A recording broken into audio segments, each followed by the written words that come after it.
February 1959. 9 experienced hikers venture into the frozen heart of Russia's Ural Mountains. They never come back, not alive anyway. When search teams finally locate their camp weeks later, what they find defies explanation. The tent is slashed open from the inside as if something made them flee in absolute terror. Bodies are scattered across the snow, some barefoot, some half-dressed in the killing cold. 3 have massive internal trauma, skulls crushed and ribs shattered as if hit by a car, yet there's not a scratch on their skin. 1 is missing her tongue. And here's where it gets truly disturbing. Some of their clothes test positive for radiation. The official Soviet verdict: death by a compelling natural force. Case closed. But what if that was a lie? What if history buried something far more sinister in those mountains? What if the Dyatlov Pass incident wasn't some freak accident or avalanche gone wrong, but a deliberate experiment, a prototype for something dark and dystopian that the KGB perfected in the shadows? And what if you were the one brave enough or foolish enough to uncover it? Welcome to Midnight What Ifs, where alternate history meets your darkest nightmares. I'm your guide through the twisted corridors of what could have been. Today we're diving deep into one of history's most chilling unsolved mysteries and asking, what if it was never meant to be solved? If you're ready to explore this alternate timeline horror, hit that like button right now.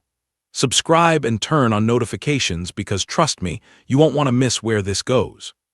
Share this with your conspiracy-loving friends and drop a comment below telling me what you think really happened on that frozen mountain. Did aliens zap them, secret weapons test, or something even worse? Now let me introduce you to someone. Your name is Elena Petrova. It's 1985, the twilight years of the Soviet Union, and you're a journalist in Moscow, one of the few bold enough to dig where others fear to look. Today started like any other, routine research at the state archives for a fluff piece on mountain safety. Boring, right? But then, buried in a stack of declassified reports, your fingers brush against something that makes your blood run cold. A single faded photograph. 9 faces staring back at you. The Dyatlov group, and clipped to it a memo with 2 words that will change everything: Project Collat.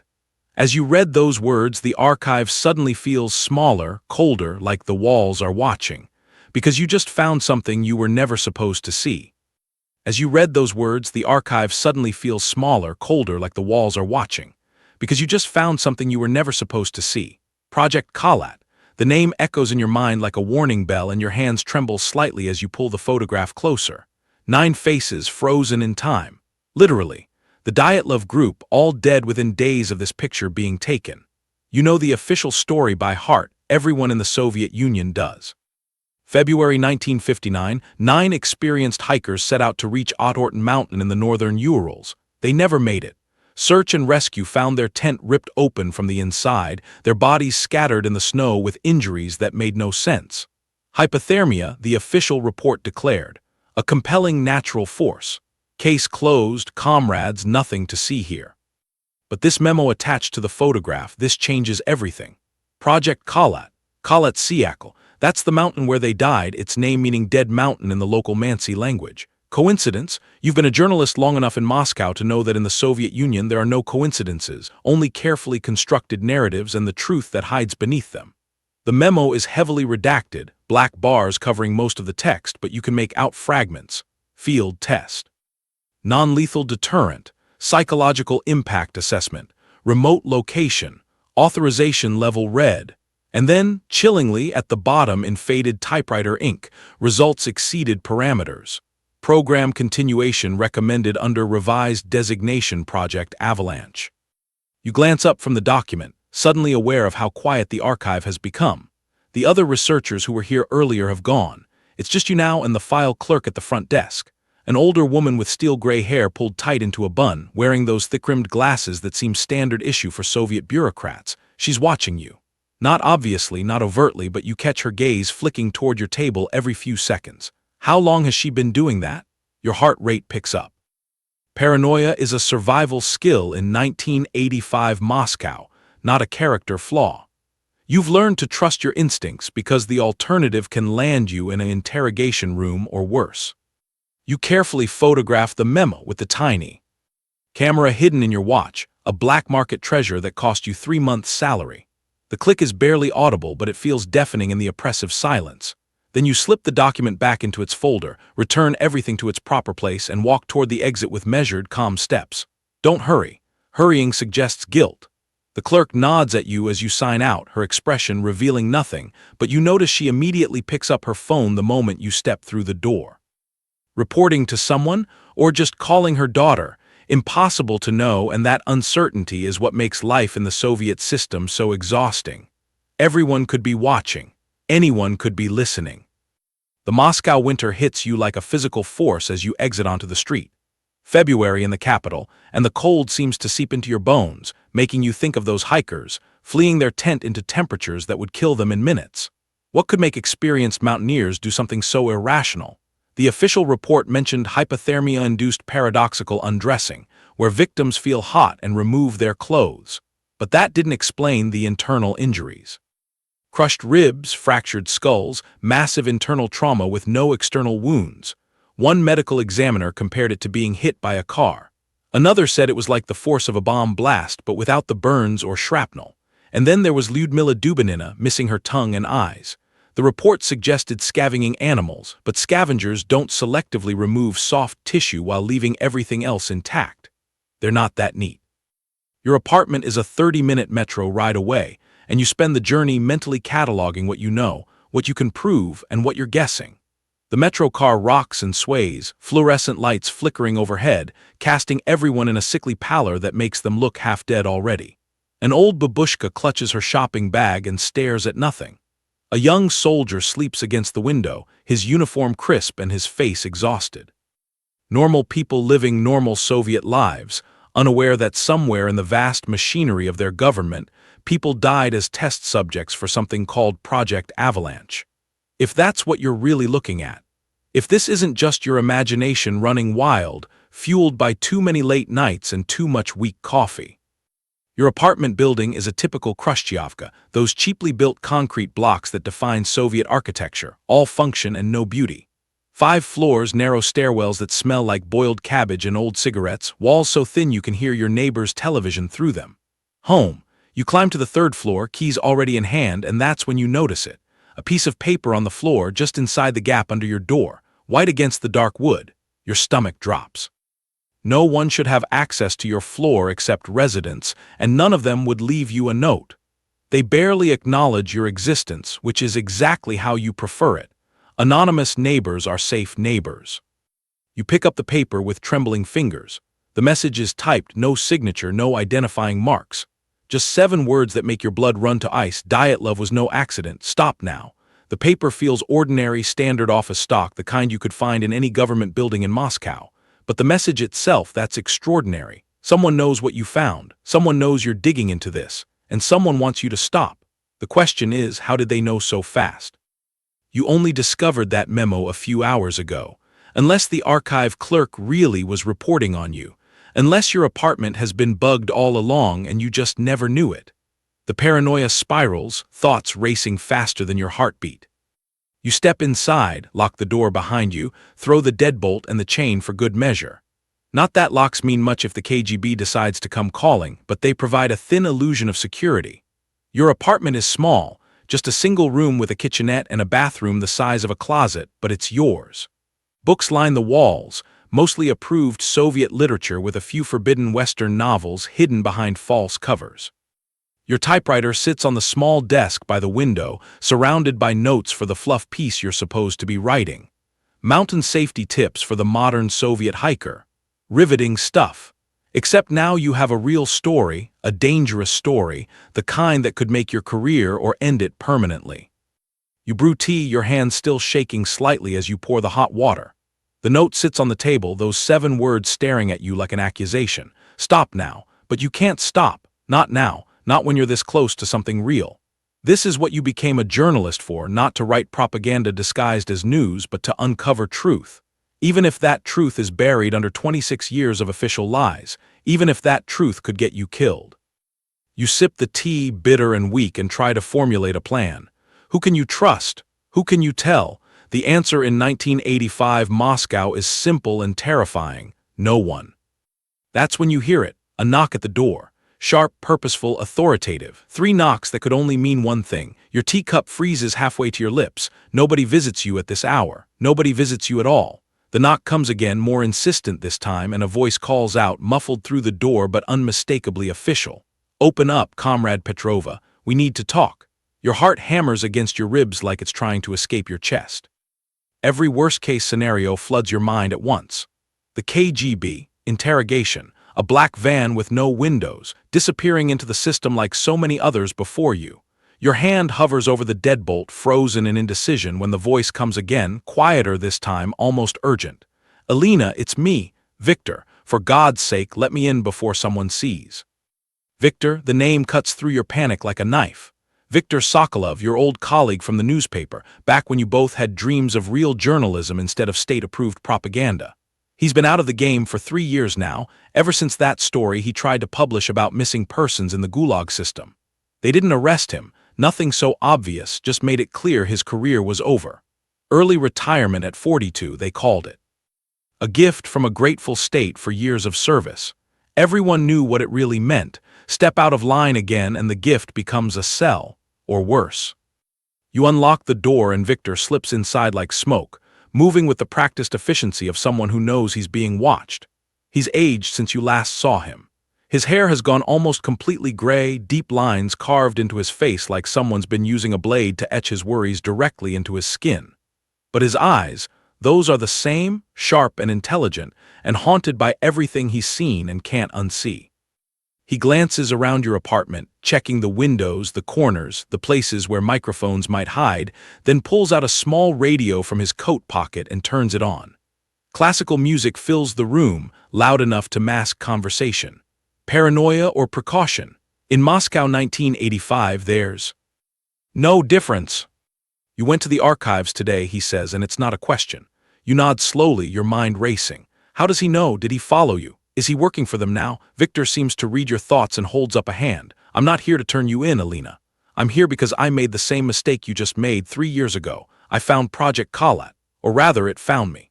He reaches into his coat again and pulls out a worn manila envelope, the edges soft with age and handling.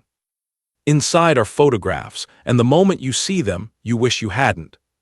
The Dyatlov group, but not the official photographs, not the staged images of healthy young hikers ready for adventure.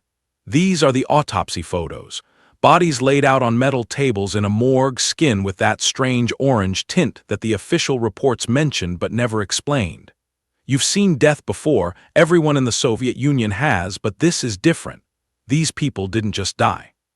They fled their tent in the middle of a Ural winter, temperatures 40 degrees below zero, and ran into the darkness wearing nothing but underwear and torn clothing. Some made it almost a mile before they collapsed. What makes people do that? What terror overrides the survival instinct so completely that freezing to death seems like the better option? Victor points to specific details in the photographs, his voice low and steady, like a professor delivering a lecture on damnation. Look at the internal injuries. Fractured skulls, crushed ribs, massive trauma, but the skin is intact. No bruises, no signs of impact. The medical examiner said it was like they'd been in a car crash, but there were no cars, no falls, no external force that could explain it. And then there's this. He taps another photo. Lyudmila Dubinina. Missing her tongue, her eyes, soft tissue removed with what the examiner described as unusual precision. The official report blamed scavengers, but Victor's finger traces the edges of the wound. Does this look like animal activity to you? You feel sick. Actually physically nauseous, a wave of dizziness that makes the room tilt sideways. It passes quickly, but the sensation lingers, wrong and intrusive, like something crawling under your skin. Victor notices. You feel it too, he says. I did the first time I looked at these photos. Others who have investigated this, the few who have tried, they all report the same thing. Nausea, disorientation, sometimes hallucinations, like whatever killed them left behind an echo. He pauses, choosing his words carefully. Or like the program that killed them is still active, still protecting its secrets. He pulls out more documents, smuggled copies with official stamps blacked out, names redacted, but enough information to paint a picture. Similar incidents, remote locations across the Soviet Union. Miners in Vorkuta die in a tunnel collapse, except the tunnel shows no structural damage. A geological survey team in Kazakhstan found dead of exposure despite having adequate shelter. Soldiers on a training exercise in Siberia, all casualties attributed to equipment malfunction, except the equipment was functioning perfectly. The dates span from 1960 right up to last year. Different locations, different cover stories, but the same impossible details. People dying in ways that don't make sense, their deaths cleaned up and filed away under bureaucratic language that means nothing and hides everything. This is Project Avalanche, Victor says. What you found in the archives, that's just the beginning. Dyatlov Pass was the prototype, the proof of concept. They were testing something, some kind of weapon or technology that could eliminate targets without leaving evidence of murder. Sound waves, maybe, or infrasound below human hearing that causes panic and internal damage. Or chemical agents, aerosolized drugs that induce psychosis. The radiation traces they found on the bodies, that could have been isotopes used as tracers to measure dispersal patterns. The hikers weren't victims of nature or accident, Alina. They were guinea pigs, and once the test succeeded, the program went operational. You want to argue to find holes in his theory, to believe this is conspiracy thinking run wild. But the evidence is right there in front of you. Photographs and documents that tell a story your mind doesn't want to accept. Your motivations feel suddenly transparent and shameful. Is this about justice for 9 dead hikers, or is it about you wanting to be the journalist who breaks the biggest story of the decade? Is your outrage genuine, or just ambition wearing a moral mask? In a system designed to crush individual thought, what makes you think you're special enough to fight it? Victor must see the doubt on your face. He's been where you are, standing at the edge of knowledge that could destroy him, weighing the cost of truth. I stopped investigating because they made it clear what would happen if I didn't, he says quietly. My wife, my daughter, they gave me photographs of them. Just photographs, no threats, no words needed. I chose my family over the story. I chose survival over truth. Maybe that makes me a coward. Maybe that makes me human. But you're younger, you don't have those vulnerabilities they can exploit.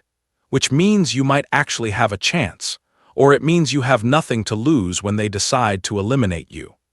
He stands, packing the photographs back into the envelope and handing it to you. Your fingers close around it automatically, the weight of it far heavier than paper and ink should be. I can't help you beyond this, Victor says. I've already risked too much coming here, but you should know what you're facing. This isn't just corruption or cover-up. This is state-sanctioned murder refined into a science. And if they know you're investigating, they won't arrest you. They'll just make you another accident, another file that gets buried in those same archives where you found the first clue. He leaves the way he came, quickly and quietly, the radio still playing to cover his exit. You wait 5 minutes, then 10, then finally go to the window and look down at the street below. The Moscow night is dark, streetlights casting pools of yellow that don't quite connect, leaving shadows in between where anything could hide. And there, parked across the street, idling with its lights off, sits a black Volga sedan. Standard KGB issue. The windows are too dark to see who's inside, but you don't need to see them. They're watching. They've been watching.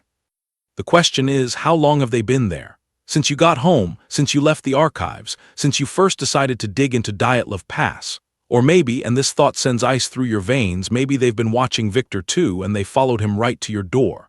Your hand drops the curtain like it's on fire and you step back into the shadows of your apartment. Think.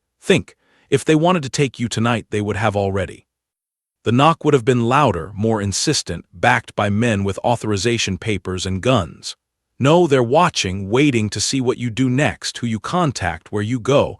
Classic KGB strategy. Let the target think they're free while mapping their entire network. Everyone you talk to becomes suspect. Everyone you trust becomes a liability. But you're not going to make it easy for them. Your apartment building is old, one of those pre-war structures that survived the German bombardment, which means it has the original layout. Multiple exits, fire escapes, basement access to the connected buildings that share the block. You grab your coat, stuff Victor's envelope inside your shirt against your skin where it won't be obvious, and slip out into the hallway. The corridor is empty, silent except for the muffled sound of televisions behind closed doors broadcasting the same state-approved news. You bypass the main stairwell and head for the back service stairs, the ones the building superintendent uses, narrow and poorly lit and smelling of mildew and old concrete. The Moscow night hits you with that February cold, the kind that burns your lungs and makes your eyes water. The alley behind your building is a canyon of darkness between the concrete blocks, lit only by a single bulb 2 buildings down that flickers like it's sending Morse code warnings. Long shadows stretch across the cobblestones, and you can't help but think of the Ural Mountains, the vast isolation where 9 hikers died, how the darkness there must have felt absolute, pressing in from all sides. You move quickly, keeping close to the walls, your breath coming out in white clouds that dissipate into nothing. There's a peculiar poetry to running in your own city, being hunted in streets you thought you knew. Every corner could hide a tale, every parked car could hold watchers. Welcome to Soviet paranoia made manifest. Your destination is 15 minutes away on foot, through neighborhoods that get progressively rougher, where the buildings lean in closer and the streetlights work less often. Grigory runs a little print shop here, officially making wedding invitations and party announcements, unofficially moving documents that fall off the backs of government trucks. If anyone can get you more files on Project Avalanche, it's him. The shop is dark when you arrive, but the side door is cracked open an inch, which is Grigory's signal that he's working late on unofficial business.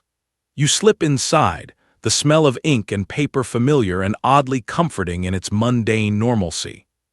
Grigory is hunched over a light table examining documents, a cigarette dangling from his lips, ash threatening to fall onto the papers but never quite making it. He doesn't look up when you enter. "You're being followed," he says conversationally like he's commenting on the weather. "Black Volga, 2 occupants, they drove past here 10 minutes ago circling the block. So either you lost them or they know where you're going and don't care. Neither option fills you with confidence." He finally looks up, his eyes sharp behind thick glasses. "What do you need, Elena?" You pull out Victor's envelope and spread the photographs on the table. Everything you can find on this.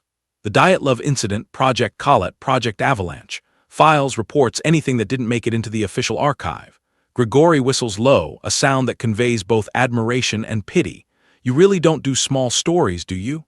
He disappears into the back room, and you hear him moving things, shuffling through his collection of stolen bureaucratic secrets. When he returns, he's carrying a slim folder, much thinner than you'd hoped. "This is it?" you ask. "Most of it's been destroyed," he explains. "Systematic purge in the late 60s. But I've got copies of the hikers' personal diaries, the ones their families kept before the KGB confiscated them. And there's something else, correspondence from a research institute that was working on acoustic weapons in 1958, right before Dyatlov."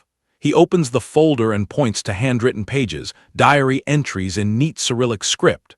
"Read this part." Your eyes scan the words and your skin goes cold. February 1st, 1959. Yuri Yudin, one of the hikers who turned back early due to illness and was the only survivor, writing about the previous night. "Strange lights in the sky to the north. We all saw them, orange and pulsating. Rustam joked about aliens, but the lights weren't what bothered me. It was the sound, or rather the feeling, like pressure building in my chest, making it hard to breathe." Zina said she heard whispers, words she couldn't quite make out. "We all agreed to move away from that area tomorrow." Except they didn't move away, did they? The next night they died. And the lights, the pressure, the whispers, those aren't in the official report. Grigory taps the acoustic weapons correspondence. Infrasound. Sound waves below the threshold of human hearing, around 19 Hz. It resonates with the human body cavity, causes feelings of dread, panic, visual hallucinations. High enough intensity can cause internal trauma without external evidence. It would explain why they fled the tent, why some had crushed organs, why witnesses reported strange lights, probably the delivery vehicle for the sound emitters. It would explain everything. As if on cue you hear it, or rather you feel it. A low pressure in your ears, not quite sound, more like the air itself is vibrating at a frequency that makes your chest tight. The whispers start just at the edge of hearing. "Run, run, run." You jerk your head up, looking around Grigory's shop, but nothing's changed. The old man is still examining the papers, oblivious. Is this your imagination, stress and paranoia manifesting as auditory hallucinations? Or is it something else? Something that proves the program isn't just history, but active, operational, possibly targeting you right now. Grigory notices your expression. "You all right?" You nod, not trusting your voice, and the sensation fades as quickly as it came. Maybe it was nothing, maybe it was everything. He slides another piece of paper toward you, this one a personnel file with most of the information redacted. "Dmitry Volkov. Engineer, specialty in military acoustics. He was part of the development team for whatever they used at Dyatlov Pass. Suffered a breakdown in 1962, got himself committed to a psychiatric facility, claimed the test was supposed to be on animal targets, not humans. They let him out eventually, but he's been living like a hermit ever since. Last known address is here in Moscow, if he's still alive. Is it? The survivor connection, someone who was actually there at the beginning, who knows the technical details, the operational history, maybe even who's running the program now. But contacting him is dangerous. If he's under surveillance, and he probably is, then approaching him marks you as definitively hostile to state interests. No more ambiguity, no more plausible deniability. Just a journalist who knows too much meeting an engineer who told too much. They won't need to follow you anymore. They'll just eliminate you both. But what choice do you have? This is the story. This is the truth that's been buried for 26 years. 9 people died as test subjects for a weapon that now kills dissidents with perfect deniability. If you walk away, it continues. If you pursue it, you might end up the next mysterious death. Justice or survival, th. Eternal dilemma of living under a regime that makes those mutually exclusive. You take the address, memorizing it before handing the paper back to Grigory. He burns it in his ashtray, watching it curl into ash. Be careful, Alina. The Dyatlov hikers probably thought they were careful too. The address leads you to the outskirts of Moscow, where the buildings are even older and more decrepit, where people mind their own business because that's how you stay alive. Dmitry Volkov's flat is on the ground floor of a structure that looks like it might collapse if you sneeze too hard. The windows are dark, no light, no sign of life. But the door, when you approach it, is slightly ajar. Not open wide, just a crack, an inch of darkness spilling out into the dimly lit hallway. Your instincts scream trap. Every fiber of your being says turn around, walk away, forget this address exists. But you've come too far, learned too much to back down now. You push the door open slowly, the hinges creaking in protest. The flat is empty. No furniture, no personal belongings, just bare walls and dust thick enough to write in. Except for one thing. On the floor, directly in your line of sight, sits a white piece of paper, pristine and new against the grime. You pick it up with trembling hands. The message is typed, clean and simple and absolutely terrifying. They're coming for you next. The same method, the same fate. Run, Alina, while you still can. The words burn into your retinas like they've been branded there. Your hands are shaking as you hold the note, and for a moment, just a moment, you consider taking the advice. Run.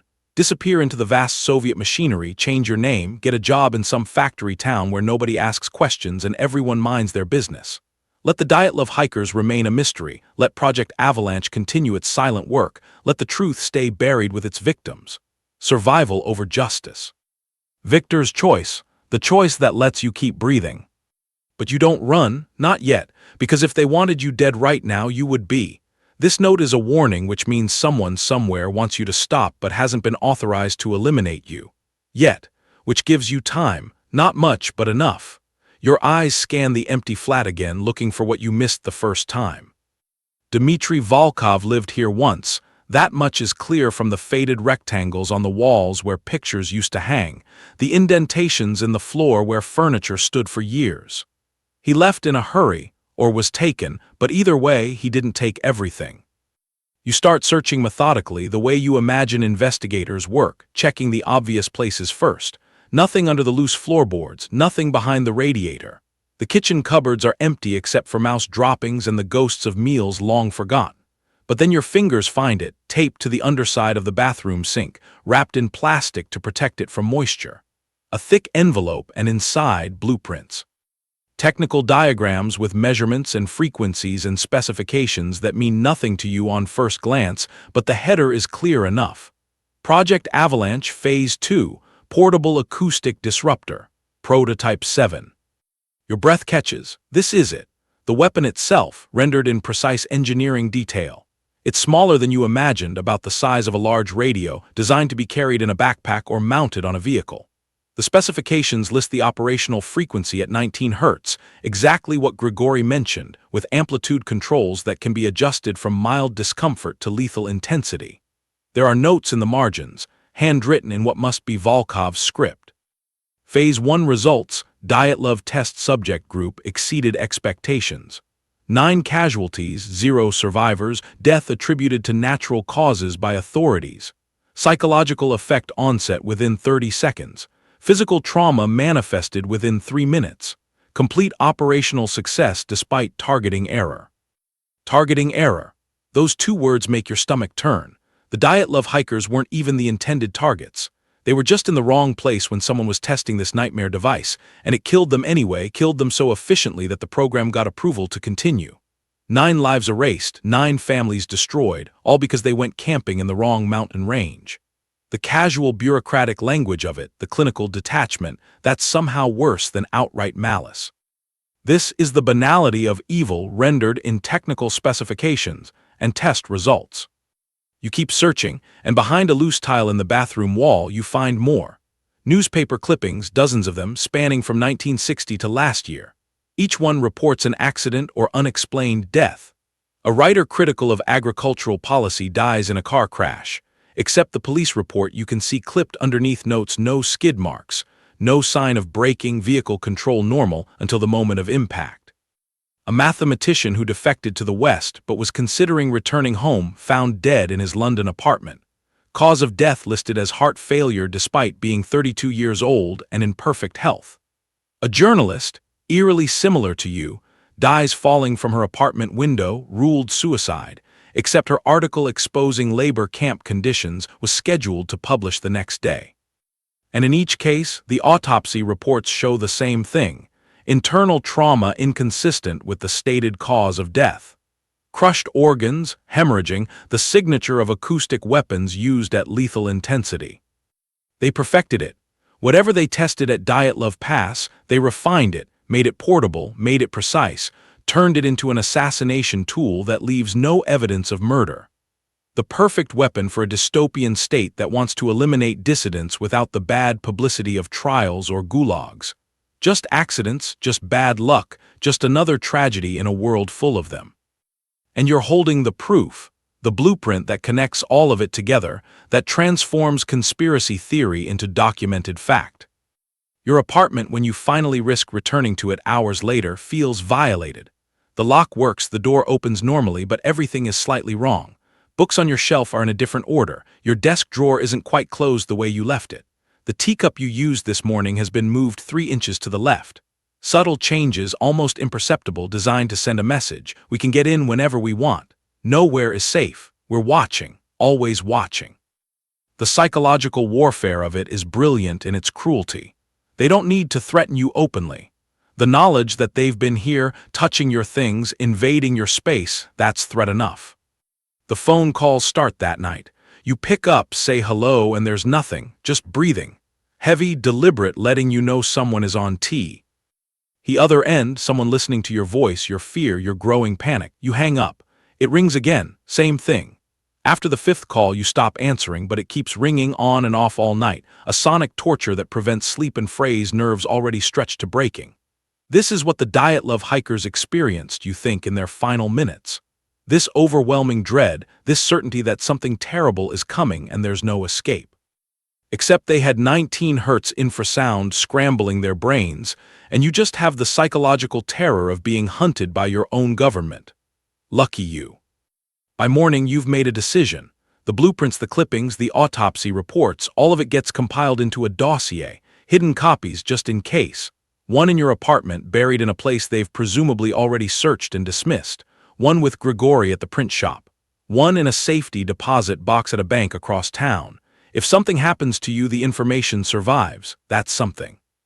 Not justice, not really, but at least a chance that someday, someone might uncover what you found and tell the story. But there's a cipher in the margins of the blueprints, a series of numbers and letters that don't match any technical specification you can identify. It takes you hours of cross-referencing with other documents to crack it, and when you finally do, your blood runs cold. Their coordinates and dates, test sites in the Urals, matching exactly to the location and time of the Dyatlov incident, but there are others, dozens of others. Remote locations across the Soviet Union where these devices were tested, refined, perfected. And next to each coordinate is a number, the body count. Dyatlov Pass shows 9. But there's a site in Kazakhstan with 23, another in Siberia with 47. Hundreds of people, maybe thousands, killed in the development of this weapon, all their deaths classified, buried, forgotten. The scope of it overwhelms you. This isn't just a cover-up of one incident. This is industrial-scale murder masked as scientific progress, an entire program of human experimentation that makes you question everything. The engineers who designed this, were they monsters? Ideologues who believed the Soviet state was worth any cost? Or were they just scared people doing what they were told, knowing that refusal meant joining the victims?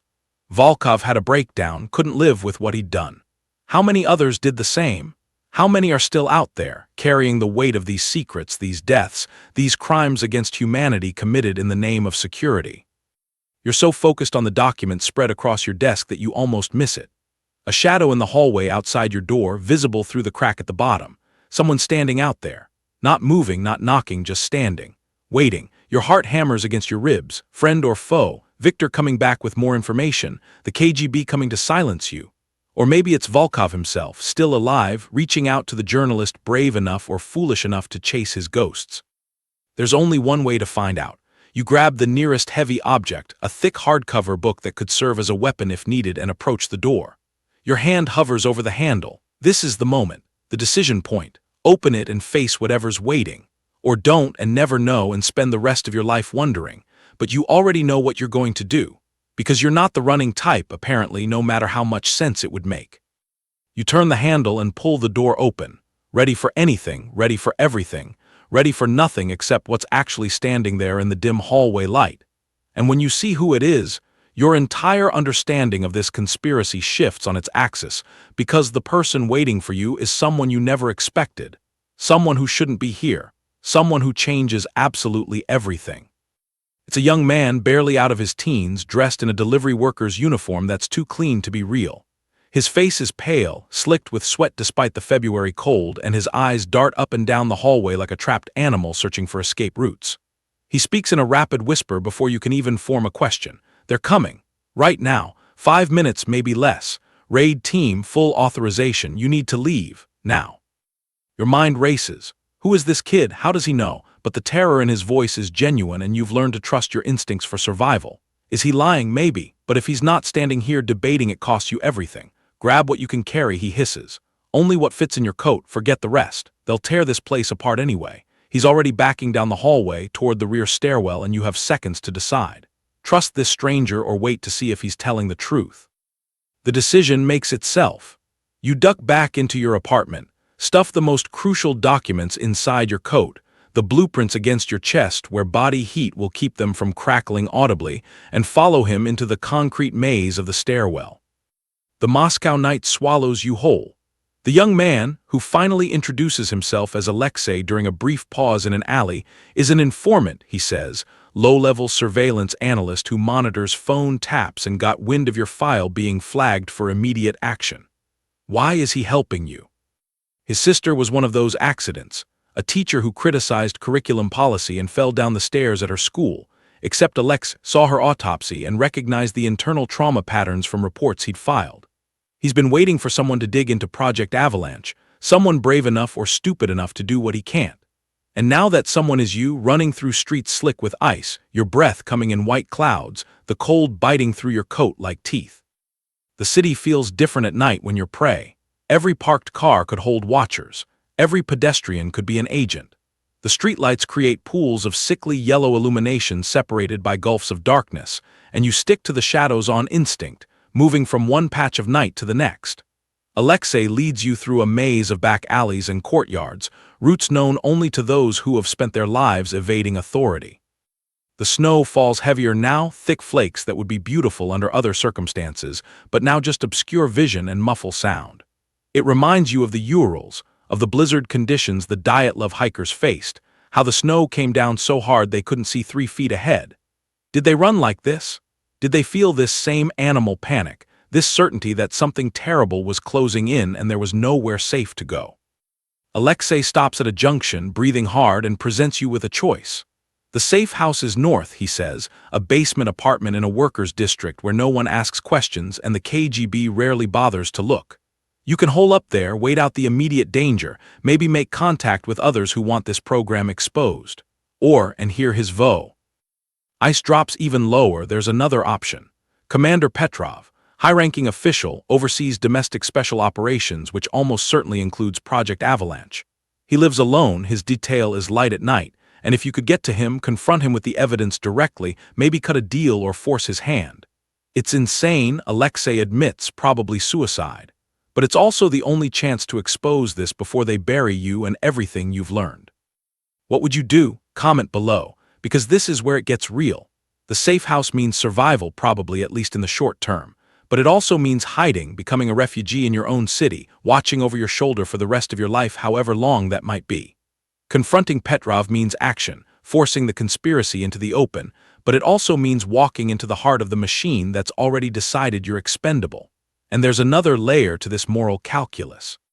Alexei mentions, almost casually, that if you publish this story, the KGB won't just come for you. They'll come for your mother in Leningrad, your cousin who teaches mathematics in Kiev. Anyone connected to you becomes leverage or liability. Can you live with that? Can you destroy their lives to expose a truth that might not even change anything? The decision paralyses you for a moment, but then something happens that makes the choice for you. A sound. Low, almost below the threshold of hearing, but you feel it more than hear it. A hum that resonates in your chest cavity, making your ribs vibrate, your heart skip beats. Alexei notices it too, his face going even paler. Run, he says, just run.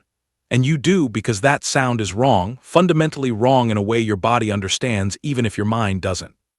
The hum grows stronger as you run, and with it comes the vertigo.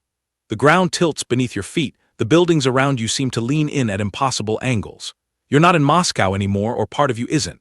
You're in a tent, canvas walls snapping in the wind, and there's screaming, and someone is trying to cut through the fabric from inside because the door doesn't work, or maybe there is no door, and the pressure in your chest is unbearable, crushing, like being deep underwater.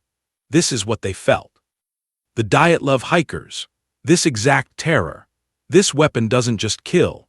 It makes you understand what dying this way feels like, makes you experience the last moments of everyone it's ever killed, all those consciousnesses compressed into one overwhelming moment of primal horror. You hit a wall hard, the physical impact shocking you back to reality. Moscow, alley, snow, Alexei is pulling at your arm, dragging you forward. They've deployed it, he's saying. They're using it on you. We have to get beyond the range. How far is the range? You manage to gasp. He doesn't know. Maybe a quarter kilometer, maybe less. The technology has improved since Dyatlov. Everything about the program has improved. It's precise now, targeted, no longer a blunt instrument that kills everyone in the vicinity. They can tune it to specific individuals, use it in populated areas without collateral damage, which means they can eliminate you in the middle of Moscow and no one else will even notice. The effects fade as you put distance between yourself and the source, but the memory doesn't. Now you understand, really understand what this weapon does. It's not just physical trauma. It's psychological annihilation, terror so absolute that rational thought becomes impossible. And you understand something else too. This program evolved. It's not about eliminating dissidents in remote locations anymore. It's about urban assassination, journalists like you who dig too deep, activists who organize too effectively, anyone who threatens the state's narrative. The Dyatlov hikers were the prototype. You're the production model target. The hunters have become the hunted, except you're not hunting anymore. You're just trying to survive. Alexei pulls you down another alley, through a courtyard, up a fire escape. The safe house is close, he pants, 2 more blocks. But as you round the final corner, hearts hammering, limbs screaming from exertion and cold and terror, you see the building.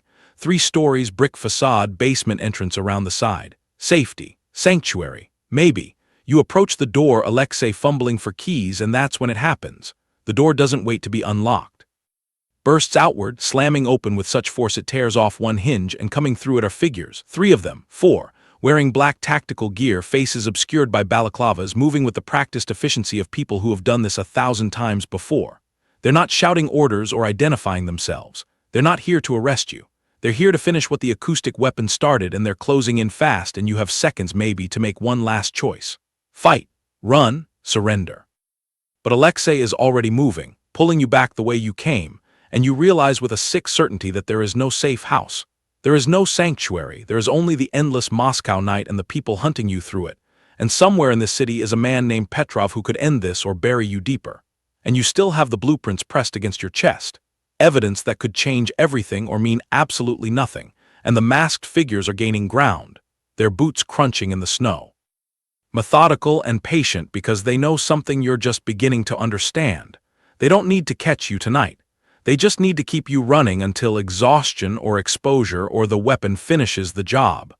Welcome to the new Soviet dystopia, where dissent doesn't get you sent to gulags. It just gets you erased, efficiently and without witnesses, another accident in a city full of them, another mystery that will never be solved because no one will even know to ask the questions. And as your lungs burn and your legs threat to give out, you wonder if the Dyatlov hikers felt this same desperate clarity in their final moments, this understanding that they were never going to escape, that the cold and the fear and the darkness were always going to win. But you're not done yet. Not quite. Because somewhere in this nightmare city is an answer, a way out, a truth that needs telling. You just have to stay alive long enough to find it, and right now, with masked killers at your heels and an acoustic weapon humming somewhere in the Moscow night, that's looking increasingly impossible. But then again, so was uncovering Project Avalanche in the first place, and you've made it this far. The question is, how much further can you go before the ice closes in, before the hum returns, before the hunters finally catch their prey? The answer comes faster than you'd like. The masked figures are professional, methodical, cutting off escape routes with the precision of people who have done this dance 100 times. But Alexei knows these streets, and more importantly, he knows where the surveillance cameras have blind spots, the gaps in the system that the KGB pretends don't exist.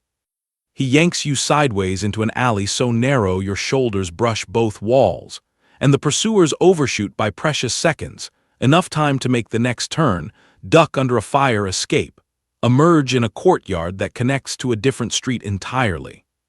Your lungs are burning, legs screaming protest, but the adrenaline keeps you moving. Gee, this must be what they felt, the Dyatlov hikers, that animal need to just run, to get away from whatever was pursuing them into the Ural darkness. Except they were running into a frozen wasteland with no shelter and no hope. You're running through a city that should offer sanctuary but instead feels like a maze designed to trap you. Every window could hide watchers. Every doorway could conceal an ambush. The paranoia isn't irrational anymore. It's survival instinct refined to its sharpest edge. Alexei pulls you into a metro entrance, down the escalator that descends into Moscow's underground, and for a moment you think maybe this is it, maybe you've lost them. The station is crowded, late-night workers heading home, students, elderly babushkas with shopping bags, anonymity in numbers. Except Alexei's face has gone pale again and he's staring at something over your shoulder. You turn slowly, following his gaze, and your heart drops into your stomach. One of the masked figures from the safe house is here. No mask now, just a face that could belong to anyone, unremarkable and forgettable except for the eyes. Cold, calculating, professional, he's not running, he's just watching, waiting, because he knows you have nowhere to go. Alexei grabs your arm and there's something in his grip that feels wrong. Too tight, too deliberate. The train arrives, doors hissing open, and he practically shoves you inside. "We need to talk," he says, and his voice has changed. The panic is gone. What's replaced it is worse. Calm, controlled. And you realize with a sick certainty that twists your stomach into knots that you've been played. The informant, the helpful young man who saved you from the raid, who guided you through the city, who presented you with choices that all led exactly where someone wanted you to go. He wasn't saving you. He was hurting you. The train lurches into motion and Alexei positions himself between you and the door, casual but deliberate. You want to demand answers, to scream at him, but your voice won't work. All you can do is stare while he explains almost apologetically that his sister really did die. That part was true. But the KGB found him after, offered him a choice. Work for them, help identify other potential investigators, or join his sister in an accident. He chose survival, like Victor. Like so many others. And you were perfect, enthusiastic, determined. Exactly the kind of journalist who'd dig deep enough to seem like a real threat, who'd uncover just enough to make the story convincing, who'd lead them to everyone else in the network of people asking dangerous questions. The betrayal hits you like a physical blow, but your mind is racing past the hurt, past the anger, calculating options. The train is moving. The agent from the station is 2 cars back. You saw him get on. Alexei is here blocking escape. But there are civilians everywhere, witnesses, and for all the KGB's power, they still prefer discretion. You still have the blueprints, the evidence, tucked inside your coat. That's what they really want. Not just you dead, but the proof destroyed. Which means you still have leverage, however slight. What do? Trust that Alexei has some shred of conscience left, try to turn him back to your side. Or accept that he's lost, that everyone is lost, and focus solely on getting the evidence out, even if it costs you everything. The moral calculus is brutal. If you expose the program now, incomplete as your investigation is, you might save future victims. Or you might doom the reformist politicians that intercepted message mentioned, the ones who are next on Project Avalanche's list, because once the program goes public, its operators will accelerate their timeline, eliminate threats before the exposure gains traction. Can you live with that? Can you make that call? The train stops at the next station. Doors open. Alexei's hand is on your shoulder, friendly to any observer, but you feel the grip, the control. He's steering you toward the exit, toward whatever end they have planned, and you have seconds to decide. Break away here in the crowd, risk a scene that might save you or might get you killed faster. Or play along, pretend you don't know he's turned, buy time to figure out a real escape. You choose the scene. Jerking away from Alexei with enough force that people notice, you shout, "Help, please, this man is trying to kidnap me." It's crude, it's desperate, but it works. Heads turn. A security guard starts moving in your direction. Alexei's face hardens, the last pretense of the helpful informant evaporating, and he lunges for you, but you're already moving, pushing through the crowd, using bodies as shields, making for the exit tunnel that leads to a different line. Behind you, chaos erupts. Shouting. Confusion. The sound of pursuit, multiple sets of feet now because the agent from 2 cars back is coming too. But you're in the tunnels now, the maintenance corridors that workers use, doors that aren't supposed to be unlocked but are, because Soviet bureaucracy means rules are suggestions and locks are often broken. You run through concrete passages lit by flickering bulbs, the architecture down here older than Stalin, pre-revolution infrastructure that was never properly mapped. And for the first time since this nightmare began, you have an advantage. They don't know where you're going. Hell, you don't know where you're going. But unpredictable is better than captured. And then you hear it again. That hum. Low and insidious, resonating in your bones. They've deployed another device, or maybe it's the same one, mobile, following you through the metro system. The vertigo hits, the walls start to bend, and you're not in a tunnel anymore. You're in a tent, canvas ripping, people screaming, the overwhelming need to get out, to flee into the cold because staying means dying, except the cold means dying too. But the fear overrides logic, overrides survival instinct. Just run, run, run. You collapse against a wall, gasping, fighting to separate reality from the weapon's effects. This is what it does. This is its true horror, not just killing you but making you understand viscerally, intimately what dying this way feels like. The Dyatlov hiker's last moments, weaponized and turned against you. The extreme pathology of it, the cold calculation required to design something that doesn't just end life but tortures consciousness in its final seconds. Who does that? What kind of human being sits in a laboratory and engineers maximum psychological suffering?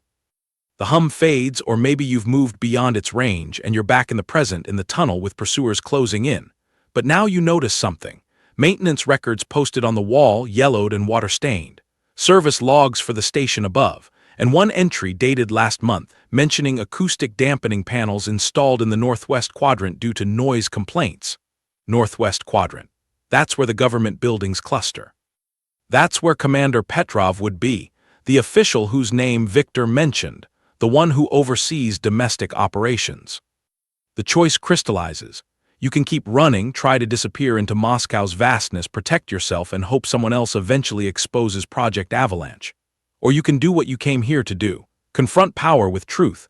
Take the evidence directly to the source, force accountability, even if it's the last thing you ever do. Neither option is good. Both might get you killed. But only one has a chance, however slim, of actually stopping this. Why? Oh, choose the building. Emerging from the metro tunnels at a different station, you orient yourself using the street signs and your knowledge of the city, heading north and west toward the district where power lives. The buildings here are different, newer, better maintained. Guards at every entrance, but also more foot traffic, bureaucrats and functionaries coming and going at all hours because the Soviet state never sleeps. You just need to look like you belong, confident, purposeful. Like you're supposed to be here. The security at Commander Petrov's building is thorough but not omniscient. They check badges, but they don't know every face. You wait until a group of officials enters, time your approach to coincide, mutter something about being late for a meeting, and the guard waves you through with barely a glance. And just like that, you're inside. The heart of the machine. Archives somewhere in this building hold the full history of Project Avalanche, the expansions, the targets, the body count. The evidence that could bring it all down if you can reach it, if you can survive long enough to make it matter. The building's corridors are dimly lit, that peculiar Soviet aesthetic of functionality over comfort. And as you search for the archive entrance, you pass offices with names on placards, departments with cryptic acronyms, and then you freeze. Because coming down the hallway toward you, emerging from the stairwell with the casual confidence of someone who has every right to be here, is a face you recognize. Victor, your old colleague. The man who warned you what investigating this story would cost. He sees you at the same moment you see him, and for a heartbeat, neither of you moves. Then his expression shifts, something you can't quite read, and he walks directly toward you, and you have no idea if he's here to help or to silence you, no idea if this is salvation or the final betrayal, no idea if the next words out of his mouth will save your life or end it.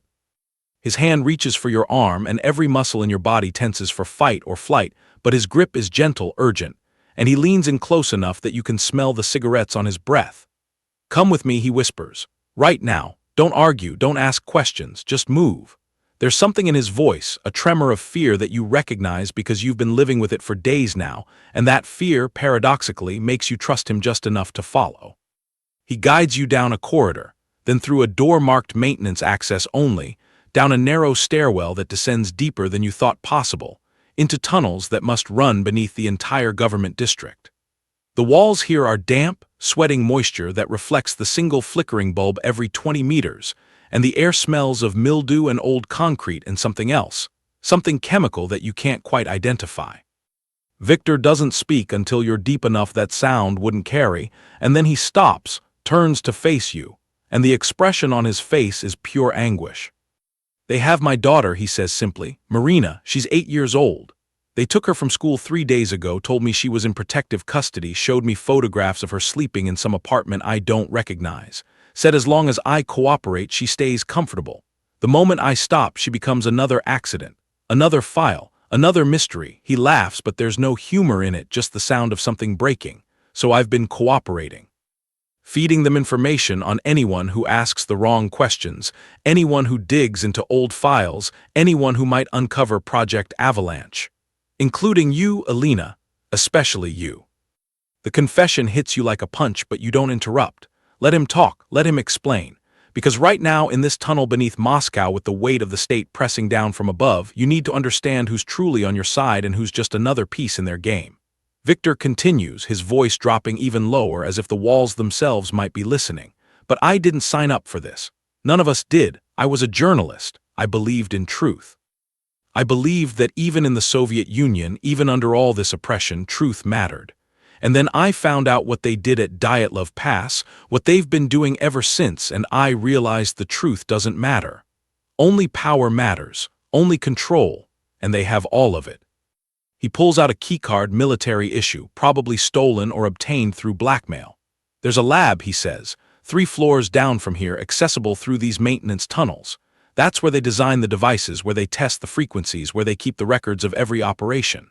If you want proof, real proof that can't be denied or explained away, it's there. But it's also a trap, Alina. They know you're in the building. They're letting you move around, seeing who you contact, mapping your network. The moment you try to access that lab, every alarm in the building goes off. So you have to decide. Trust me, let me help you get the evidence out. Or assume I'm lying, assume this is all part of their plan and try to do it alone. What would you do? Seriously, put yourself in this moment. A man who betrayed you, who admits to betraying you, is now offering redemption. But his redemption could be another layer of deception, the Russian nesting doll of paranoia that defines life under surveillance.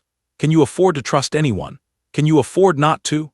The moral calculus is impossible, but the clock is ticking, and staying paralyzed by indecision is the same as choosing failure. You choose to trust him, not completely, not blindly, but enough. Because if Victor wanted you dead, there were a dozen easier ways to do it than this elaborate setup. And because something in his anguish feels genuine, feels human in a system designed to strip away humanity.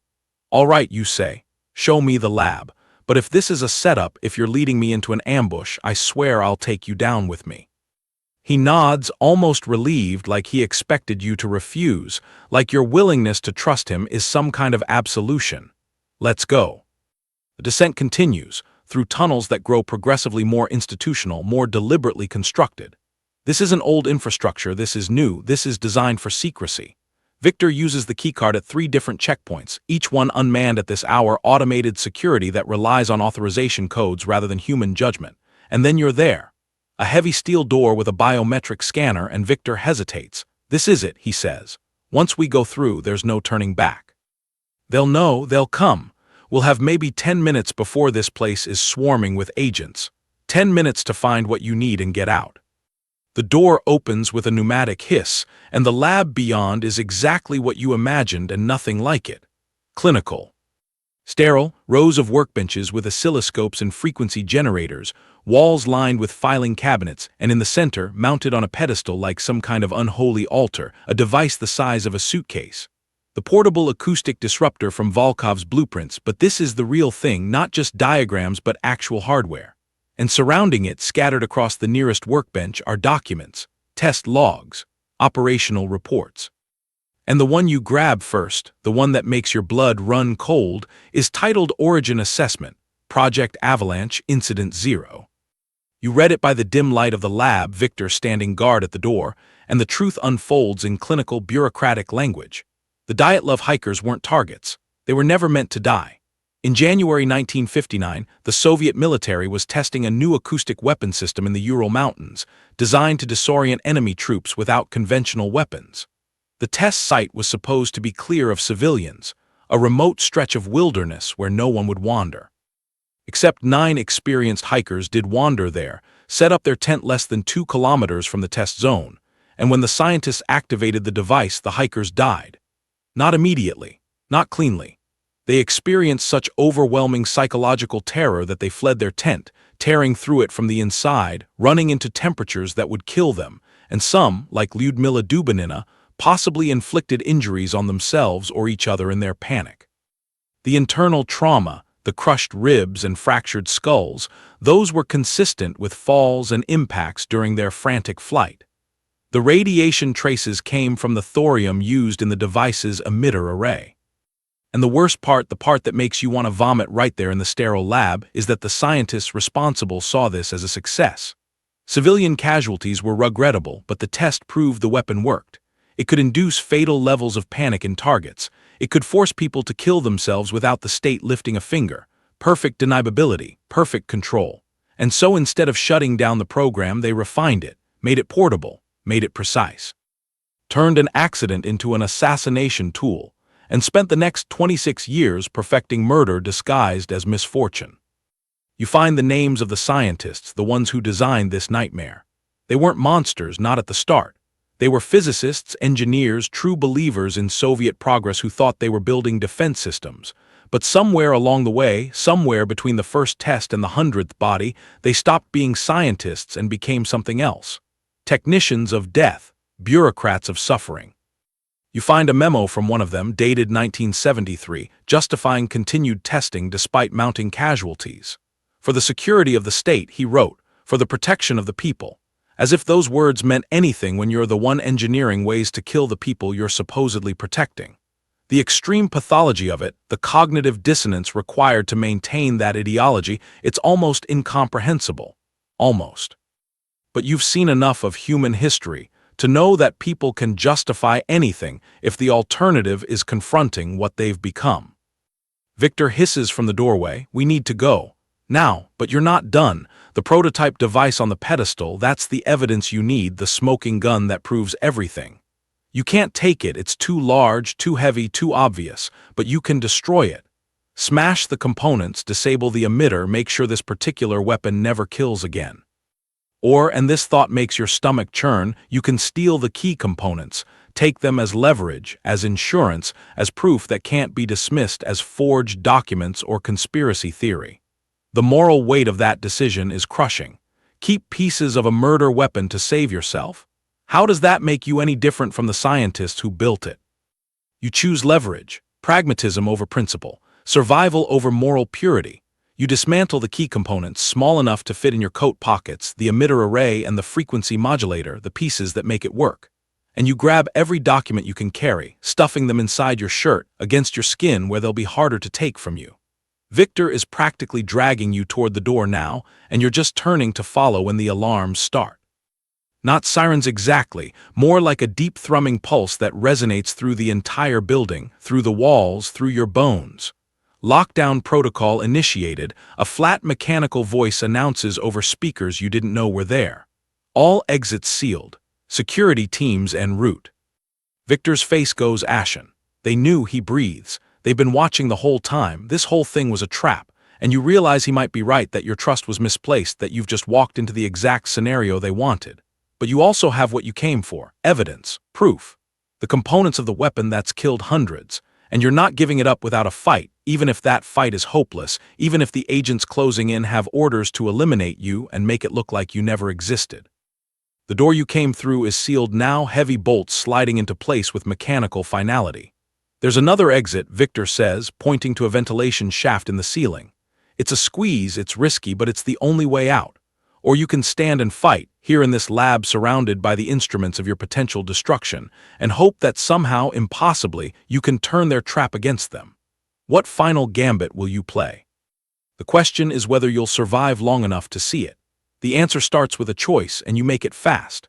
The ventilation shaft Victor pointed to is your way out, but the blueprints you stole show something better. A hidden emergency exit, manually activated, built into this very lab for the scientists who designed weapons they knew could malfunction. The panel is behind that row of filing cabinets, marked in the schematics with a code that matches the project designation. You shove the cabinets aside with strength you didn't know you had, adrenaline doing what reason can't, and there it is. A recessed door with a mechanical lever, no electronics, no remote shutdown capability. Pure Cold War paranoia engineering. Victor sees it and understands. He pulls the lever and the door groans open, revealing a narrow passage that slopes upward. You climb fast, the passage tight enough that your shoulders brush concrete on both sides, and behind you the alarms are still howling, the lockdown still active, but you're moving away from it up toward the surface, toward the Moscow night. The passage ends in a service hatch that opens onto a side street 3 blocks from the government complex, far enough that the immediate cordon doesn't reach. And the February air hits you like the Urals must have hit the Dyatlov hikers. Brutal, unforgiving. Temperatures below freezing, and you realize in your panic you left your coat in the lab. Victor sheds his and hands it to you without a word, his breath misting in the streetlight. "We separate here," he says. "Meet me at Gorky Park, west entrance, 40 minutes. If I'm not there, get to the foreign press." He's already gone, disappearing into the shadows, leaving you alone with stolen evidence and a city that wants you dead. But here's the thing, you don't just run, you improvise. Because survival isn't just about speed, it's about being unpredictable, and you've spent your whole journalism career learning how to disappear into crowds, how to blend, how to become invisible when the story demands it. So you use Moscow against them. A department store still open where you steal a different coat, a scarf becoming a new silhouette. A metro station where you slip through turnstiles in a crush of commuters, losing any tail in the crowd. A kitchen entrance to a restaurant where confused cooks watch you dash through and out the back. Each escape is a small victory, a moment where you're not prey but player, and it feels good. Empowering. Like maybe, just maybe, you have a chance. Gorky Park is quieter than the city center, the snow-covered paths lit by lamps that cast everything in yellow-white. Victor is there, but he's not alone. There's a woman with him, 50s, well-dressed, her face carrying the kind of authority that comes from years in power. "This is Nadezhda Volkov," Victor says quietly, Deputy Director, Interior Ministry Oversight Committee, and she wants to talk. Your hand instinctively moves to your pocket where the weapon components rest, ready to bolt if this is another trap. But something in her expression stops you. Guilt, raw and unfiltered. "I need to tell you something," she begins, her voice steady but her eyes haunted. "I was there. Not physically at Dyatlov Pass, but I was on the committee that received the initial reports in 1959. I was young, ambitious, I believed we were building a stronger Soviet Union. And then I saw what the test had done. 9 students, dead because we failed to properly clear the civilian zones. The committee voted to classify it, to continue the program, to turn an accident into an asset. I've been part of it ever since. I've watched hundreds die, maybe thousands, all accidents, all lies. As she speaks, something impossible happens. The air around her seems to shimmer and you see them. The Dyatlov victims. Frozen corpses with that strange orange tint to their skin, their bodies broken, their eyes gone. You blink hard and they vanish, but the afterimage remains, burned into your retinas. Nejda sees them too. You can tell by the way she flinches, her hand going to her temple. The chemical markers, Victor whispers to you. The orange skin from the original autopsies. In this timeline, it's not hypothermia or radiation, it's a tracking agent. They use it to mark operation sites, to identify potential witnesses. She's been exposed so many times over the years that she carries it in her system. The hallucinations are a side effect, guilt made manifest. The horror of it crystallizes. This program didn't just kill the Dyatlov hikers. It marked them, turned their deaths into a cautionary tale while simultaneously creating a weapons system that's been deployed across the Soviet Union for decades. And Nejda, standing before you now, is both architect and victim of it. She explains quickly, urgently. There's a network. 15 people, maybe 20, scattered across the KGB, the Interior Ministry, military intelligence.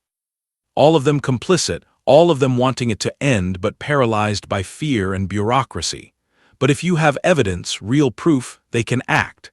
An internal takedown, coordinated, surgical, exposing the program while protecting the resistors from purges. But she's also offering you a choice. The viewer decision point that's been building since you first opened that archive file. Ally with her network for an internal approach, methodical and safer, or go public immediately, taking everything to foreign journalists and forcing international pressure. Both paths have merit, both have risk. The internal route might save lives by preventing the program from accelerating their timeline, eliminating targets before exposure gains traction. But it's slow. People could die while you wait. The public route is fast, dramatic, but it puts everyone at risk, including the underground resistors who have been waiting for this moment. What would you do? Seriously, comment below, because this isn't academic anymore. This is the heart of it. Can you forgive Nejda's complicity for the greater good? She's offering help, resources, protection. But she's also admitting she watched people die for 26 years and did nothing until now. Does remorse erase responsibility? Can you work with someone whose hands are covered in blood if it means actually stopping the machine? Or is compromise just another form of complicity? The moral calculus is brutal, and there's no clean answer. You make your choice. You'll work with her network, but on your terms. The evidence goes public, but you'll give her 48 hours to position her people first to protect the resistors from immediate purges. It's a compromise that satisfies no one perfectly, which probably means it's the right call. Nejda nods, accepting, and pulls out a burner phone with encrypted contacts. These are your allies now, she says. Use them, trust them. But be careful, not everyone who claims to resist is genuine. And that's when it happens. The phone in Nejda's hand buzzes, not a call. A signal, an alert she set up to warn her if her location was compromised. Her face goes pale. They've triangulated us, she breathes. I thought I had more time, but they're faster than I expected. You have maybe 3 minutes before this park is surrounded. She's already backing away, moving toward a different exit. Run, both of you, I'll draw them off. Use the evidence well. And then she's gone, walking calmly toward the main entrance like she's just another late-night stroller, sacrificing herself to buy you time. Victor grabs your arm, pulling you toward the western edge of the park where the fence is lowest, where you can slip into the residential streets beyond. But behind you, you hear it. Engines, multiple vehicles converging, footsteps too many to count, moving fast. The final hunt has begun and you're the prey, except this time you have something they desperately want. The evidence, the proof, the truth that could bring down a program that's killed for decades. The question isn't whether they'll catch you. It's whether you can stay free long enough to make it matter. And right now, as floodlights sweep the park and voices shout commands and the net closes in, you realize with absolute clarity that the next choice might be your last. Fight or flee into the unknown. Stand your ground or disappear into Moscow's endless night. What would you do? The decision crystallizes as floodlights sweep closer, and you hear the distinctive click of safeties being released. Flight. Always flight when the odds are this stacked.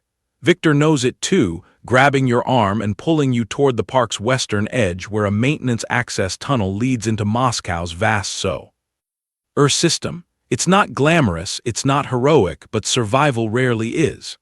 The tunnel entrance is hidden behind overgrown bushes, a grate that Victor pries open with strength born of pure terror, and you drop down into darkness that swallows you whole. The sewer tunnel is exactly what you'd expect and somehow worse. The smell hits you first, raw sewage and decay and something chemical that burns your nostrils. The darkness is absolute except for Victor's lighter, a tiny flame that casts shadows that dance like living things.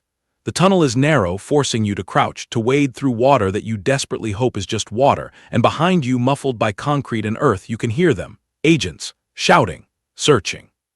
The hunt continuing above while you navigate this claustrophobic nightmare below, and your mind can't help but draw the parallel.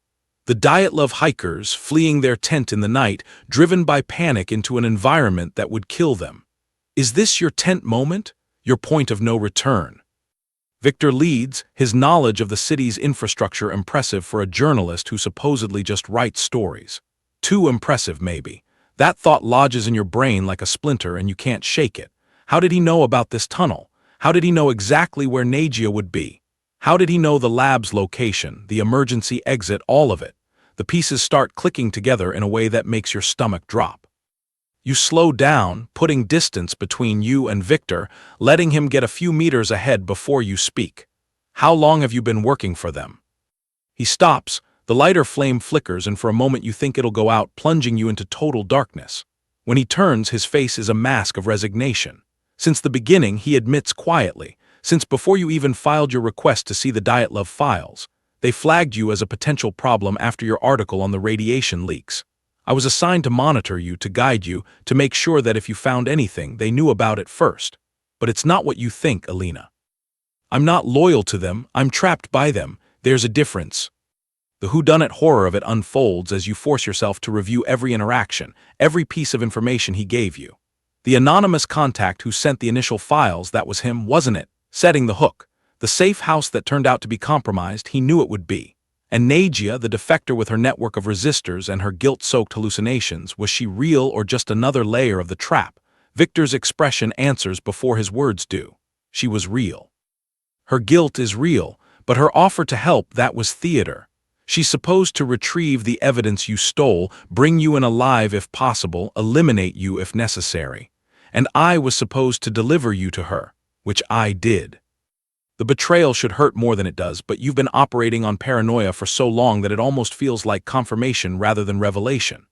What you need now isn't emotional processing, it's tactical advantage. You still have the evidence, the blueprints, the components, Nagia's files. They want it back, which means you have leverage, but there's something Victor said that doesn't fit. Supposed to, past tense, which means he didn't follow through, which means maybe, just maybe, there's still a chance. Why are you telling me this?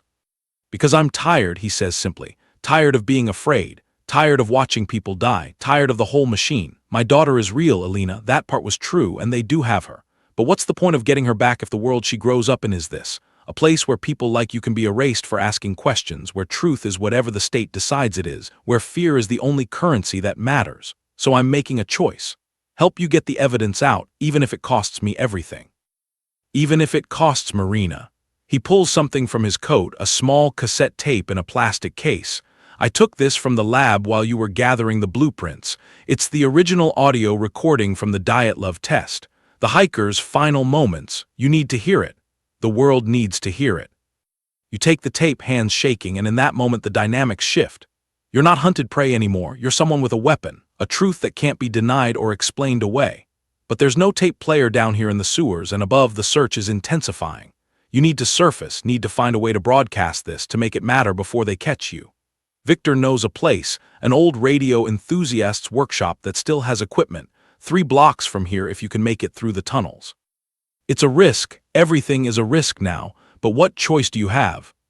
The journey through the sewers becomes a blur of turns and passages, Victor navigating by memory while you clutch the tape like it's the most valuable thing in the world. Which it might be. You emerge in a basement somewhere in the Arbet district, climbing out through a service entrance into a building that's been abandoned for years.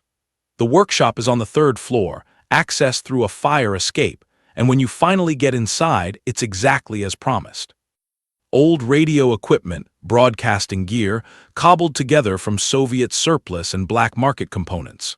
Victor starts powering it up while you examine the tape, and your hands are steadying now, purpose replacing panic. But then you notice something: the case.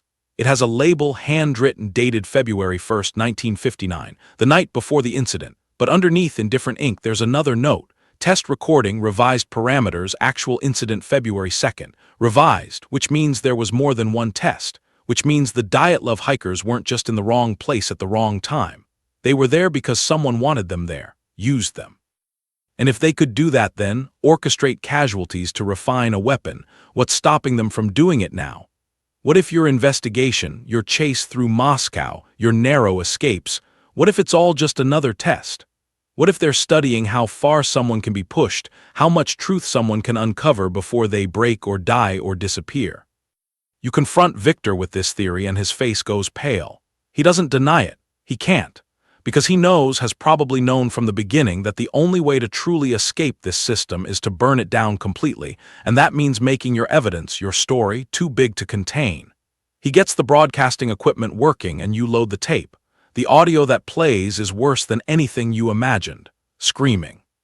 But not just fear, something deeper, more primal, the sound of minds breaking under the assault of frequencies designed to induce maximum psychological trauma. And underneath the screams, you can hear it. The hum. That same low frequency that's been haunting you through Moscow, the weapon's signature, proving beyond doubt what killed them. You start broadcasting, hijacking a frequency, sending the audio out into the Moscow night, knowing that somewhere someone will be listening, recording, spreading it. The truth becoming viral before they can stop it. And you add your own voice, explaining what you found, what you've survived, what the Dyatlov hikers died discovering. Your testimony mixing with their screams, creating a record that can't be erased. Victor watches, and for the first time since you've known him, he looks almost peaceful, like he's found redemption in this final act of defiance. But then you hear it, footsteps on the stairs, multiple sets moving fast. The broadcast has been traced, triangulated, and they're coming. Victor moves to the door, ready to block it to buy you time, but before he can, it bursts open. Not agents in black tactical gear like you expected, something different. Men and women in civilian clothes, armed but not uniformed, and at their head is a face you recognize from the files. Commander Petrov, the overseer of Project Avalanche himself. He looks at the broadcasting equipment, at Victor, at you, and he smiles. It's not a cruel smile, it's satisfied, like everything has gone exactly according to plan. Did you really think, he says conversationally, that we'd let you get this far without knowing? Did you think your little broadcast would matter? We've been jamming it since you started. The only people who heard it are us. The betrayal upon betrayal crashes down, and you realize Victor's face shows the same shock. He didn't know either. Neither of you knew. You've been dancing on strings the whole time, your rebellion as choreographed as everything else. But then Petrov's radio crackles. A voice urgent reporting that the broadcast signal was picked up by multiple foreign listening posts before jamming could be fully implemented. Recorded. Transmitted. Already circulating in Western intelligence channels. Petrov's smile fades and you realize something beautiful and terrible.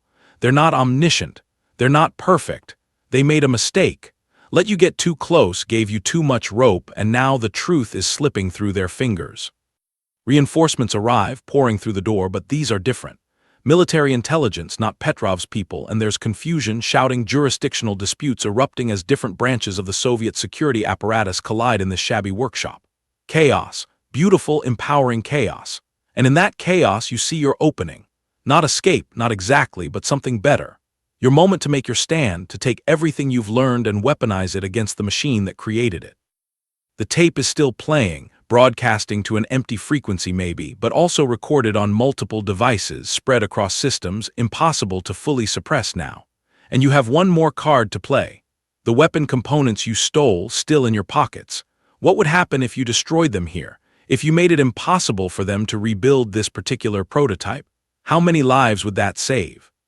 But as you reach for them, ready to make that final gesture, the room erupts in a new kind of chaos, and you realize the reinforcements aren't sure whose side they're on either. And maybe, just maybe, this is the breaking point where the system starts to fracture, where truth becomes too heavy to suppress, where your small act of defiance becomes the spark that ignites something larger.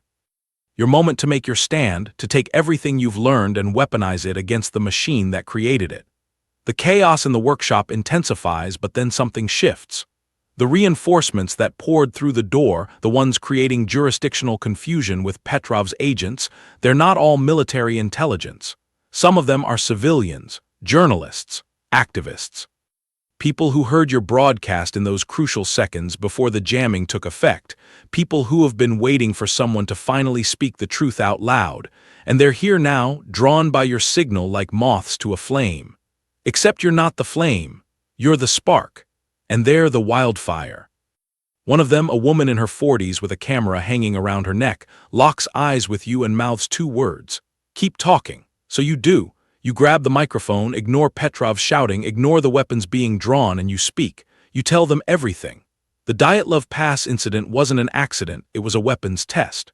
Project Avalanche has been operational for 26 years, killing dissidents and making it look like natural causes. The acoustic weapon exists, you have components of it right here, and the proof is in the audio recording that's already spreading beyond Soviet borders. Your voice is steady, almost calm, because this is what you were trained for. Telling stories, making people listen, except this time the stakes aren't career advancement or journalistic acclaim. This time it's survival. For you, for everyone who's ever asked dangerous questions in a state that punishes curiosity with death. The workshop erupts in a different kind of chaos. Not violence, not yet, but the collision of two realities. Petrov's people trying to maintain the lie, the newcomers trying to protect the truth, and somewhere in between the actual truth itself, messy and complicated and devastating. Gunfire erupts, but it's warning shots, people shooting at ceilings and walls, creating noise and confusion rather than casualties. It evokes something primal in you, something that connects to those final moments on the Dyatlov Pass when the hikers must have heard sounds that terrified them, that drove them from their tent into the killing cold. Except you're not running. Not anymore. You're standing your ground, microphone in hand, bearing witness. And then the room goes silent. Not because the chaos stopped, but because someone new has entered. An older man, 60s, dressed in the kind of suit that screams Politburo, flanked by security that moves with professional precision. The resistors back away, Petrov's people snap to attention, and even Victor goes pale. You recognize the face from briefings you've seen, photographs in restricted files. Dmitry Volkov, not the scientist who had the breakdown, that was a different Volkov. This is the man who chairs the committee that oversees domestic security operations. The man who, if your research is correct, has final authorization over Project Avalanche. The mastermind, standing right here, looking at you with an expression that's neither angry nor afraid, just tired.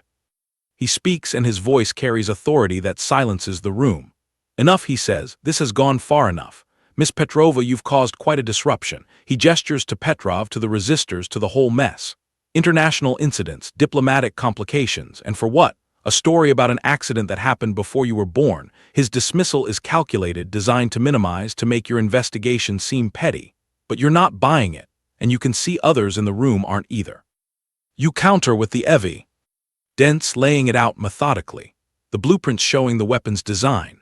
The operational logs listing hundreds of targets, the audio recording of the Dyatlov test, and then you play your final card, the one that Victor gave you but you haven't revealed yet. A photograph from 1957, 2 years before Dyatlov. It shows a younger Dmitry Volkov standing with a group of people, all of them wearing the same orange chemical markers that the Dyatlov victims would later display.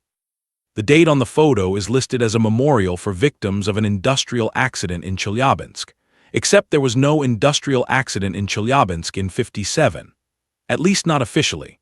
But your research found sealed files, classified reports, references to an acoustic deterrent test that went catastrophically wrong, killing 37 people, workers at a military facility.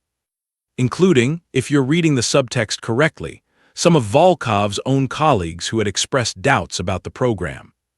He tested it on his own people, you say, voice steady despite the adrenaline flooding your system. Before Dyatlov, before any of the official operations. He used it to eliminate internal dissent, to silence the scientists and administrators who questioned whether they should be building weapons designed to make people kill themselves. And when it worked, when he successfully erased those doubts along with the people who held them, That's when he approved Project Avalanche for field deployment. Dyatlov wasn't the first test. It was just the first one that got public attention. The first one where the casualties couldn't be completely hidden. Volkov's expression doesn't change, but something in his eyes does. A flicker of recognition, maybe respect, that you've pieced it together. He doesn't deny it. Instead, he does something worse. He explains. His motivation laid bare in this workshop, surrounded by witnesses who will carry his words into history.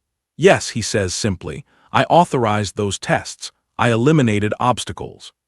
I built a system that allowed the Soviet state to remove threats without trials, without gulags, without the mess of traditional enforcement. Because I believed, still believe, that the state's survival matters more than any individual life. Including mine, including yours. The Dyatlov hikers were collateral damage in a test that proved the weapon's viability. Tragic, regrettable, but ultimately acceptable because the technology that killed them has since protected the Soviet Union from countless internal threats. Every dissident who died in a convenient accident, every reformist who had a sudden heart attack, every journalist who fell from a window, they were all threats to stability. And stability is what keeps society functioning. The pathology of it is breathtaking. Not a monster, not evil incarnate, but a true believer who's convinced himself that mass murder is patriotic duty. And as he speaks, you see others in the room processing it, grappling with the same horror you feel. This is what the system creates. Not sadists who enjoy killing, but bureaucrats who see human life as a spreadsheet problem, who can justify any atrocity if the equation balances. But you also see something else. The international journalists are recording every word. The resistors are documenting everything.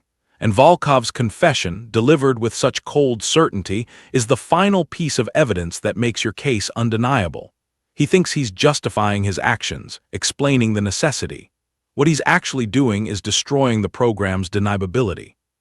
Because once the mastermind admits it exists, admits it's killed hundreds, admits it's state policy, the cover-up becomes impossible.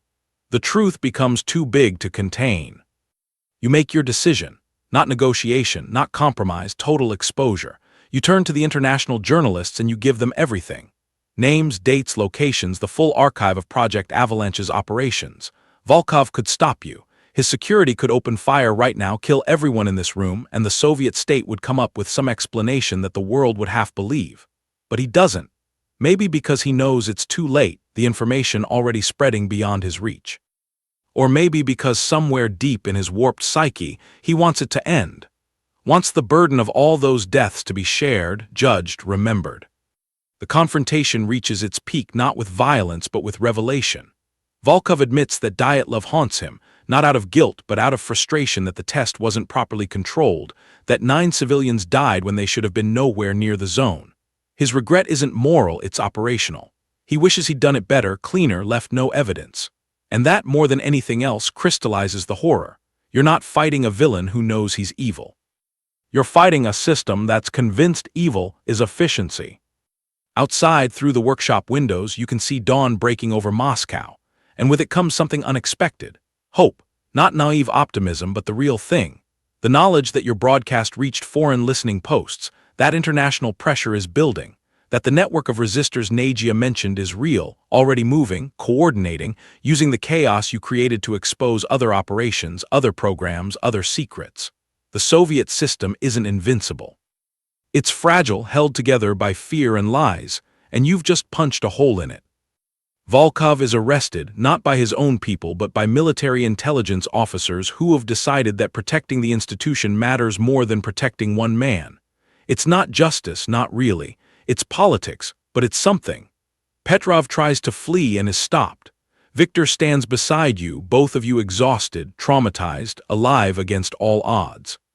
The workshop, this shabby room filled with old radio equipment, has become the site where a conspiracy 26 years in the making finally cracked open. And you, Elena Petrova, journalist, investigator, survivor, you're the one who made it happen. But as the dust settles and you stand amid the ruins of Project Avalanche, as authorities take statements and resistors coordinate next steps and the international media begins the work of telling this story to the world, you can't shake one final question. How much of the truth will actually come out? How much will be sanitized, classified, buried under new lies? Volkov is one man. The system that created him, that incentivized his atrocities, that rewarded his efficiency, that system is still intact. Wounded maybe, exposed certainly, but not destroyed. And as you look at the evidence spread across the workshop, the blueprints and recordings and testimonies, you wonder what lingering shadows remain. What other projects like Avalanche are still operating? What other truths are waiting to be uncovered? Because you've won this battle, but the war for truth in a society built on lies, that war is just beginning. What lingering shadows remain? The answer, as you walk out of that workshop into a Moscow morning that feels both familiar and forever changed, is complicated. The official story breaks within hours. International media runs with it, Western intelligence confirms the leaked recordings, and the Soviet government scrambles to contain the damage. Dmitry Volkov is arrested, along with Petrov and a dozen other key figures in Project Avalanche. The program is officially dismantled. Officially. But you know better. You've learned how these systems work, how they adapt, how they survive. Some of the scientists disappeared before arrests could be made. Some of the operational logs you found referenced satellite projects, code names you never had time to investigate. And late at night, when you're trying to sleep in the safe house the international journalists secured for you, you swear you can still hear it. That hum. Low and insidious, just at the edge of perception. Maybe it's trauma, maybe it's paranoia, or maybe it's a reminder that the darkness you uncovered runs deeper than any one program, any one conspiracy. Think about your journey. It started in a dusty archive with you requesting files on a decades-old mystery. The Dyatlov Pass incident, 9 hikers dead under impossible circumstances.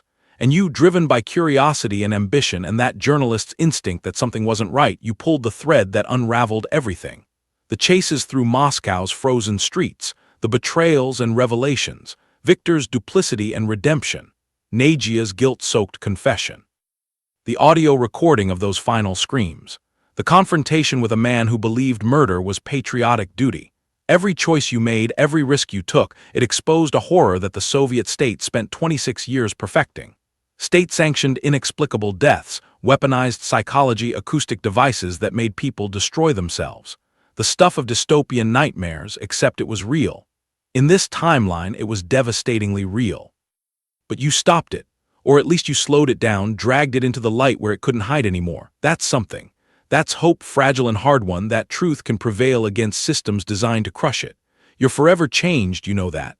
You'll spend the rest of your life watching for signs, listening for that hum, wondering what other secrets are buried in classified files. But you're alive, you survived. And the Dyatlov hikers, the hundreds of victims who came after them, their deaths finally mean something because you refuse to let them be forgotten. But as you walk free through Moscow, carrying the weight of everything you've learned, a faint hum echoes in the distance. Just for a moment. Just long enough to make your blood run cold. Was it all truly over? Or did you just scratch the surface of something much larger, much darker, something that's still out there, watching, waiting, adapting? The real Dyatlov Pass incident remains unsolved to this day, with its unexplained radiation and impossible injuries. Maybe some mysteries aren't meant to be fully answered. Maybe some horrors persist in the shadows, no matter how much light we shine on them. If this what-if history alternate timeline horror conspiracy chilled you, if Alina's journey through the Dyatlov Pass cover-up kept you on the edge of your seat, then do me a favor. Smash that like button right now. Subscribe to Midnight What Ifs for more alternate history horror adventures where you are the one uncovering the darkness, where your choices matter, where history takes a turn into nightmare territory. Share this with your friends who love conspiracy thrillers, psychological horror, and stories that make you question everything you thought you knew about the past. And drop a comment with your theories. Would you have risked it all to expose Project Avalanche? What would you have done differently? What other historical mysteries should we explore in future episodes? Your engagement helps this channel grow and lets me know what kind of stories you want to hear next.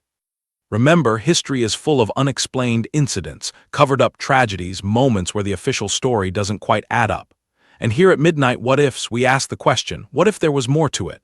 What if you were the one who discovered the truth? Stay curious, stay vigilant, and keep questioning the narratives they want you to believe. We'll see you in the next nightmare.